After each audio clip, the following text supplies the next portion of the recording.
Hi friends, welcome to Raja Rani channel.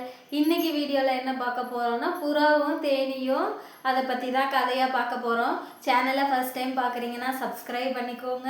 வீடியோவுக்கு first time ஒரு like பண்ணிவிட்டு வாட்ச் பண்ணுங்கள். இப்போ வாங்க நம்ம கதைக்குள்ளே போகலாம்.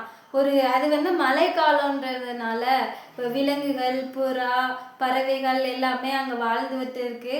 நல்லா செழிப்பாக, அதாவது மழை காலம்னா நல்லா அதாவது பசுமையாக நல்லா இருக்கும்ல. அந்த மாதிரி மழை நிற்கிற நேரத்தில் அந்தந்த விலங்குகள் அந்தந்த இதில் போய் அதுக்கான இறைகளை மழை நிற்கிற நேரத்தில் தேடி சாப்பிட்டுட்டு இருந்திருக்கு.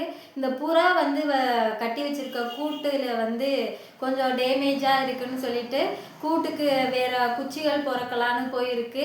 அந்த குச்சி பொறக்க போகிற இடத்துல ஆற்றுல பார்த்திங்கன்னா கீழே ஒரு தேனி தண்ணியில் தவறி விழுந்துருக்குது.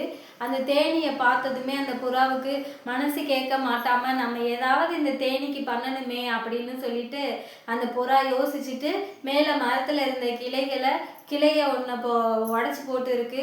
அந்த இலை மேலே அந்த தேனி ஏறிட்டு அது மேலே உள்ள தண்ணியெல்லாம் காய்ந்ததுக்கப்புறம் அந்த தேனி பறந்து சென்றுச்சு. இந்த புறா அதை பார்த்துட்டு அந்த தேனி புறாவுக்கு நன்றி சொல்லிட்டு பறந்து போயிடுச்சு.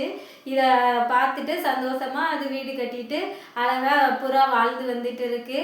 அப்புறம் பார்த்திங்கன்னா ஒரு வேடன் காட்டுக்கு விலங்குகள், பறவைகள் இதெல்லாம் வேட்டையாடலான்னு சொல்லிட்டு வர்றாங்க.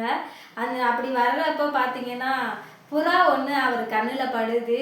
அந்த புறா அவர் யோசிக்கிறாரு, புறாவா, அச்சுச்சோ நம்ம ஒய்ஃப் என் பொண்டாட்டி புறா கறி நல்லா டேஸ்ட்டாக வைப்பாங்களே, ஐயோ புறா கறியை நினைக்கலையே எனக்கு நாக்கில் எச்ச ஊறுதே அப்படின்னு சொல்லி அந்த வேடன் மனசில் இன்னைக்கு நம்ம புறாவை எப்படியாவது வேட்டை ஆடிடணும் அப்படின்னு சொல்லிட்டு அந்த வேட்டைக்காரர் நினைக்கிறாரு.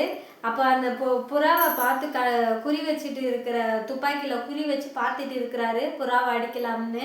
தேனி அந்த இடத்துக்கு பக்கத்தில் பூவில் தேன் குடிக்க போயிருக்குது.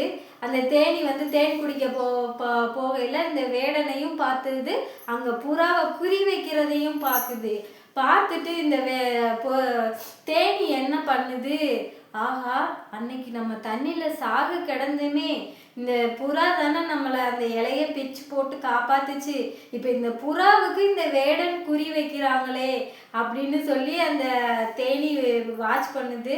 அச்சோ நம்ம இந்த புறாவுக்கு ஏதாவது பண்ணணுமே அப்படின்னு சொல்லிட்டு இந்த தேனி என்ன பண்ணுது, கரெக்டாக சுட போகிற நேரத்தில் போய் அந்த மூஞ்சியில் கொட்டிடுது. மூஞ்சியில் அந்த வேட்டைக்காரங்கத்தில் அந்த குறி தப்பாக போயிடுது. அந்த புறா தப்பிச்சிருது. அதுக்கப்புறம் அந்த புறா அந்த கீழே அந்த ரெக்கையெல்லாம் பார்த்துட்டு, ஓ தேனி தான் நம்மளை காப்பாற்றி இருக்குது போல், நம்ம அன்னைக்கு அவங்கள காப்பாற்றினதுனால அந்த நன்றி உணர்ச்சியோட நம்ம இன்னைக்கு உயிர் தப்புறதுக்கு அந்த தேனி தான் காரணமாக இருந்திருக்கு அப்படின்னு சொல்லிட்டு ரெண்டு பேரும் ஒருத்தருக்கு ஒருத்தர் நன்றி சொல்லிட்டு அவங்க வாழ்க்கையை பார்த்து அவங்க ஜாலியாக போயிட்டாங்க. இந்த கதையில இருந்து நம்ம என்ன செய்யறோம்னா, நம்ம தெரிஞ்சோ தெரியாமையோ என்றோ ஒரு நாள் நம்ம யாரோ ஒருவருக்கு ஒரு நல்லது செஞ்சிருந்தோம்னா வருங்காலத்துல அது நமக்கு மிகப்பெரிய நம் உயிரை காக்கக்கூடிய அளவுக்கு கூட மிகப்பெரிய விஷயமா அமையும். இதுதான் இந்த கதையோட கருத்து. நம்மளால முடிஞ்ச அளவுக்கு மற்றவங்களுக்கு உதவி செய்வோம். இத்துடன் இந்த கதை நிறைவடைகிறது. மீண்டும் ஒரு நல்ல கதையில் சந்திக்கும் வரை உங்களிடமிருந்து விடைபெற்றுக் கொள்கிறேன். பாய். நம்ம நெக்ஸ்ட் வீடியோல பார்க்கலாம்.